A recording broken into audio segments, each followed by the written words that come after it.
Hey guys, welcome back. It's S Walker here, and today is a big day because Clash Mini got its second update ever. It went into beta launch in November, got its first update just before Christmas, and after that, it's been 2.5 months since no update and no new content. And we have been on the first season from the start, and finally, the season is coming to an end, and there is going to be a beginning of a new season, the wave season, the second season. And this update is massive, trust me when I say it, because there is a lot of things coming. There is one new hero and four new minis and clans, raids. There is a lot of stuff to be covered, including new map, new skins, and even a new trophy system. As you can see, I was at the Master League initially before the update, but now I am at the Grandmaster automatically. I did not push a single trophy after that. So now with that out of the way, let's get right into the today's topic, which is the new update. So let's start with the heroes and the minis, and I will also discuss the balance changes which occurred as we go through this. We will see the new minis and I will share my thoughts on them as we go through it. So the Archer Queen received no buffs, no nerfs, no changes. Shield Maiden, its energy cost used to be 9 at level 4, it went back to 10, and its HP is also the same, and I think the willpower got a slight change. The Monk, this has received some significant buffs. Firstly, the Mystic Palm now gives you 4 energy instead of 3. The final piece directly knocks out the target. Earlier it used to deal 15 damage. This isn't going to make a major difference because it anyways used to knock out a lot, most of the minis, but this is going to make some difference. And the energy cost went from 9 to 8 at level 4. Now Countess also received some really good changes. First of all, this super used to target the furthest enemy. Now it targets the weakest enemy, that is enemy with the lowest health. So this makes the Countess even more of an assassin than it already was. And the second change is that Feast, it used to deal plus 2 damage, but only when attacking from behind. Now it deals 1 extra damage, but it also works when it is attacking from the side. And for the Barbarian King, it's pretty much the same. It received 1 HP nerf and 1 extra energy cost. The Royal Champion is also it's the same, there's no changes. And now let's talk about the newest hero in the game, the Wave Master, which is locked. It cannot be unlocked before the season 2 starts, which still has 2 more days to go. So its super is interesting. It dashes to the farthest enemy and deals 1 damage in its path and stuns everyone that comes. And for every target stunned, it heals 1 HP with this level at level 5. And at level 10 it gets like a second attack where it has a small chance to hit them in an arc and it stuns them. I think this is going to be a very fun hero and it's going to be strong. It's definitely going to be strong, especially at the final level. Now let's talk about the minis and the changes which might have happened to them. Now the Knight's second ability, Mocking, it used to be whenever its super got activated, it forced enemies to target him. But now instead of that, it's only going to be the start and it's going to be a one-time thing. And now as you can see in UI, it shows what changes happens to the mini whenever you give it one more star, give it one more upgrade. As you can see here, there is a +3 in the bracket near HP. So it means with every star upgrade, its HP will increase by 3. Now with the Barbarian, it's the same, no changes to the abilities, but its HP got nerfed back to from 7 to 6, which is I think is a much needed changes. And now as you are going to observe, in most of the cases there is going to be a increase in heat per second also whenever you upgrade the stars, whenever you upgrade it during the battle. Earlier it only used to increase HP, now it will also increase heat per second, and this is a very nice change in my opinion. This is going to add a little more dynamics to the game. Now the Miner is also the abilities are the same, and what has happened with the Miner is its HP actually got buffed by 1. It went from 4 to 5, but now instead of gaining 2 HP for every upgrade, it only receives 1 HP. So the overall effect is that at max level it has 2 less HP than before at final level. Now you can actually also see the skin before buying it. You can already see how the skin is going to look. So this is also a nice change. Now for the Archer, the first upgrade where it attacks 2 targets, but now the catch is that it also gets reduced attack speed. So that's all the changes for the archer. For the spear goblin, it's the same, no change. For the wizard, again same thing, no change. For the ice wizard, it's also the same. For the guards is also the same, no change. And musketeer, also the same, no changes. Giant skeleton. Now the one change that giant skeleton received is not really much of a change, but earlier blast radius used to be the second upgrade and flashbang was the third upgrade. Now they have switched the order, so that's it. And it also received 1 HP nerf. Now lumberjack also the same, no changes. Mini P.E.K.K.A actually got a buff. Earlier the attacks gained 2 decibel, now it gains 3 decibel, so this makes it even stronger. Other than that, no changes. The dart goblin is also no change, it's the same. Bowler also same. Healing ranger, it's still the same, and I still think it's bad, it's not usable even now. And Valkyrie also the same is for the prince, no changes. P.E.K.K.A, yes, the one buff that P.E.K.K.A received is that it now heals 8 HP over 4 seconds. Earlier it was 3 HP over 6 seconds. So yeah, that's a really good buff. It will make that upgrade now a lot better. The magic archer has received one of the best buffs, and it was so much needed. This last star upgrade was useless because it used to deal 3 damage against enemies with only shield. Now they have received that 3 times damage to 2 times damage, but now it will also deal damage to minis that have block, and this is so much necessary because it's really annoying playing against a shield maiden, a knight, because they have so much HP and they just keep tanking with that block and shield. Even guards, now with this upgrade, magic archer is going to destroy guards, knights, shield maiden and the minis of those likes, and that's a really good upgrade. That was a much needed change. Battle healer is still the same. The Mega Knight also received a very interesting change to the third upgrade, which is the dark armor. Earlier it used to knock back enemies with every attack, which I think was it was a good one, but I don't know, it was useless, and this one is a lot more useful. The electro wizard gains 5 dissipate now, instead it used to be 4, and everything else is the same. Now let's talk about the new minis.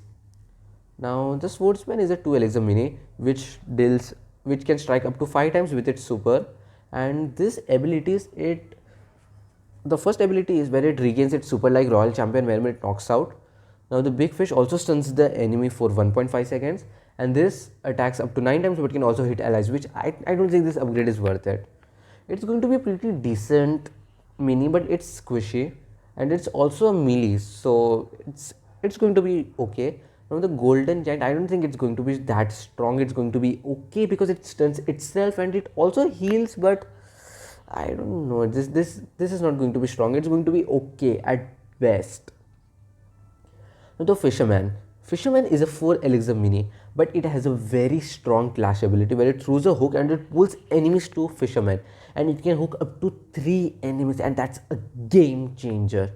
It also has decent HP and it has 2 damage per hit, and with the one of the upgrade it will attack in a plus shape, so this is going to make fisherman really strong. I really think this is going to be worth for the 4 elixir that it costs. Now all the 3 upgrades are really strong, but I think the third upgrade it's not going to be worth the 4 elixir. The first 2 upgrades, definitely you can go for either of them. I think the first upgrade, the 3 second extra stun duration, is going to be a lot more helpful. Now let's talk about the witch. This is the strongest mini coming to the game in this new update because it's so strong. Even though it's 4 elixir, but every single upgrade is so worth it. In the first upgrade, it summons 3 skeletons instead of 2 on charging the super. The third upgrade allows it to summon skeletons at the start, while the second upgrade gives every single skeleton 2 bonus HP, and this is going to be a nuisance for the opponent to deal with. Now it has less HP, so there's that, but if you can protect it, then it's going to be worth it. It's going to be the best. Now that we have talked about this, let's talk about the changes to the trophy league. As you can see, there is earlier at 1000 trophies it used to be master, now it's grandmaster, and the season is going to end in 2 days. So in these 2 days I'm going to try and push to the legendary league. That's what I'm going to do. And now let's talk about the most weighted feature, the clan. This is probably what most of you are the most excited about. This is what I am the most excited about. The only thing that is disappointing is we still don't have a way to add friends to the game. If we could add some in-game people to the friends, it would be a massive relief. It would be a massive quality of life change. As you can see, you can create a clan, and for creating a clan it costs you 1000 gold. As you can see, I have 22,000 because there's nothing I can spend on. I am not getting any new minis currently for upgrading them, and it takes 1000 coins to build a clan. And if you want, you can join this clan, feel free to do it. We participate actively in raid. As you can see, there are 4 people participating in it, and the rewards of the raid are a little disappointing because it's not the best. As you can see, you only get 5 hero tokens, 5 gems, and 5 gems is good, but 250 gold, it's a little less, I feel, for the effort that we are putting. And yes, you can go on a raid, you can attack directly. Soon a video is going to come out on how to beat lava golem because it's hard. At the later stages, it's actually hard. It takes you a lot of effort, it takes you a lot of skill to beat it, and it's fun. It's really fun doing that. So this is pretty much the entire clans and the system of raids. You can raid once every 2 days or 1.5 days, perhaps. I'm not exactly sure on that. And the lava golem unlocks new abilities as the more you defeat it, the less this health gets. As you can see, it's at 534 currently, and it will go less, and the lesser it gets, the more stronger it becomes. Its super, it throws 3 blobs of lava at 3 targets, which deals 4 damage over 2 seconds. The lava justice, this is a very strong ability because this +1 attack does not last through the round, it lasts throughout the battle. Even if in the first round it knocks out an enemy, it will get this +1 damage for the entirety of the next 5 rounds. And the final upgrade is where it becomes immune to any kind of control effect like slow, stun, and those types of effect. It becomes immune to them. They simply have no effect on the lava golem. So that is pretty much with the raids, and you can chat with your clanmates. That's pretty much all that you can do right now. 10 more people can join, so feel free to do so. We talk a lot. It's an English clan, it's an international clan, and there's not a lot of more changes. There are new quests, obviously. Now you can see the news here very effectively, and this is the new season pass. As you can see, it's more refined, the graphics are definitely more polished, and we actually got a new board. I'll show you. Earlier you only used to have windy plains for the start. You unlock the healing temple at the 50 trophies, you unlock you unlock shipwreck at 100 trophies, and at 200 the windy plains, which is the normal map with no special tile, gets replaced with electro valley. And this is good because the windy plains, it's not fun playing on it, it's kind of boring. As you reach the 750 trophies, from there onwards, even the healing temple gets replaced by the banquet hall, and banquet hall is by far the best and the most fun map to play. Now admittedly, they have actually made a lot of changes to the special tiles. Like the healing temple, the healing tile is the same. The electro valley's electric tile used to charge 4 energy, then it got changed to 2, and now it's at 3, and this I feel is it's perfectly balanced. In the shipwreck, there is a shell which throws you to the opposite side of the map, and in banquet hall, the magic mirror, it used to clone your mini, and both the mini would spawn with 60% less HP. Now the original mini stays there with full HP, but the clone mini only has 20% HP. So this is all the new content coming in this new update. There were a lot of balance changes. There were 1 new hero and 4 new minis, and there were changes to the trophy league, and there was the addition of the clans. And yeah guys, as you can see, the league is going to end. I have 66 out of 60 stars, and this is the reward I am going to get. I am going to get 10,000 gold, 120 random heroes, random minis. At the end of the season, you are going to get a choice. Do you want to exchange your progression for rewards or not? And my recommendation is you need to exchange it, because or else the game becomes very stagnant. If you decide to keep your progression, you will max out sooner and you will become bored of the game faster, because there is not going to be any new content. So that's why my recommendation is exchange it, and these rewards are worth it. 10,000 gold, you will immediately get to play the new hero, the wave master. You will also get 120 crystal coins, and you will get like 50 minis. 66 stars corresponds to 66 minis, and you're getting 50 of them back. So that's a big thing.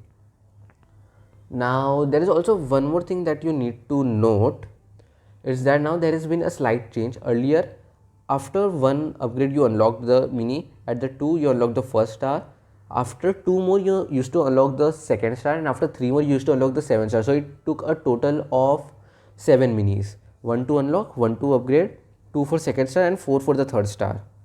Now it takes a lot more minis, but they also did say that you are going to have a lot more control over the minis that we get. So now it's going to take 2, 5 and 11. It is going to take a total of 11 copies to get that third star upgrade for a mini. So yeah, when the season ends and you get the option to exchange it, do exchange it, do not cancel it. Do not keep your progression, do exchange it. It's going to make it a lot more fun, because in this you are guaranteed to get either fisherman or 6 of witch. And I really hope I get the witch, because I'm really excited to play the witch. I think this is going to be very strong. So yeah guys, as soon as the next update comes, I will be playing with the new heroes and the new minis, and I will be showing you the best tips and tricks to play with them. Now I have been kind of inactive for quite a while, but that's because there really wasn't new content coming to the game, and it was kind of the same thing. It was repetitive, but now that there's new content, I'm going to be back in full form. My next video is going to be how to beat the lava golem, because it's not easy, it's going to be hard. So now that we are done with watching all the stars, the minis, the new heroes and the clans, let's play a battle. I'm going to use a deck which I used to beat the lava golem, and I'm going to try to play it in a duel. Let's see how this goes. Now I don't think this is a really good deck for the duel, because your opponents you don't get to see the positioning of the opponent first of all. That's a big thing. And yeah, it's a lot more different, because the lava golem had a lot of HP and most things here do not. Now my opponent played a archer on the shell, which was not the smartest. Now ideally the type of minis that you want to play on the shell is it's kind of the glass cannons, those that don't have a lot of HP but can deal massive damage. Like, you want to send the damage dealers across the map. As you can see, we are on the new map, and I'm going to put my spear goblin here, and I'm going to send my barbarian, because barbarian is exactly that type of mini. It has good HP and it can deal a lot of damage, and this is it's kind of like a small assassin that you want to send to the other side that will take out the enemy back rank. It's like you get a free miner. As you can see, the barbarian will knock out the archer, and that's exactly how you want to use it. Now the P.E.K.K.A is still alive, it's going to be painful. I think I'm losing this round. Actually the P.E.K.K.A survived. If the P.E.K.K.A would not have survived, I would have definitely won the first round. But that's exactly how you want to use the shell. That's the important part. You want to give it this, and let's see, I will also give it this upgrade, and I'm going to change it like this. Now there is also one more change. There's one very interesting change to the prince. If the prince does not knock any mini and just goes to the last lane, it stuns itself for quite some time. As you are going to see here, it's just going to stay there. Now, as you can see, my barbarian is going to wreck the enemy back rank, and it's also now going to wreck the P.E.K.K.A. It will now also destroy the shield maiden with very ease. As you can see, the barbarian is actually very strong. It's a really strong mini. It has become a lot more popular after the first set of balance changes. And again, I'm going to send, as you can see, I'm going to send my barbarian to the back, because it is going to clear the enemy archers and those kind of stuff. Now I'm going to give the dark goblin this stun upgrade, because that's the better one. And yeah, I feel like my opponent is going to put the prince on the extreme left lane because of the last time, as expected. As you can see, my barbarian will clear. As you can see, the dark goblin stuns the P.E.K.K.A, and this was a very easy win. As you can see, we still won with this deck, which was built keeping in mind the lava golem and its playstyle. You can still use this deck. It's really good and it's actually fun to play with. So that's it guys, that's all I've got for you today, and I'll see you next time.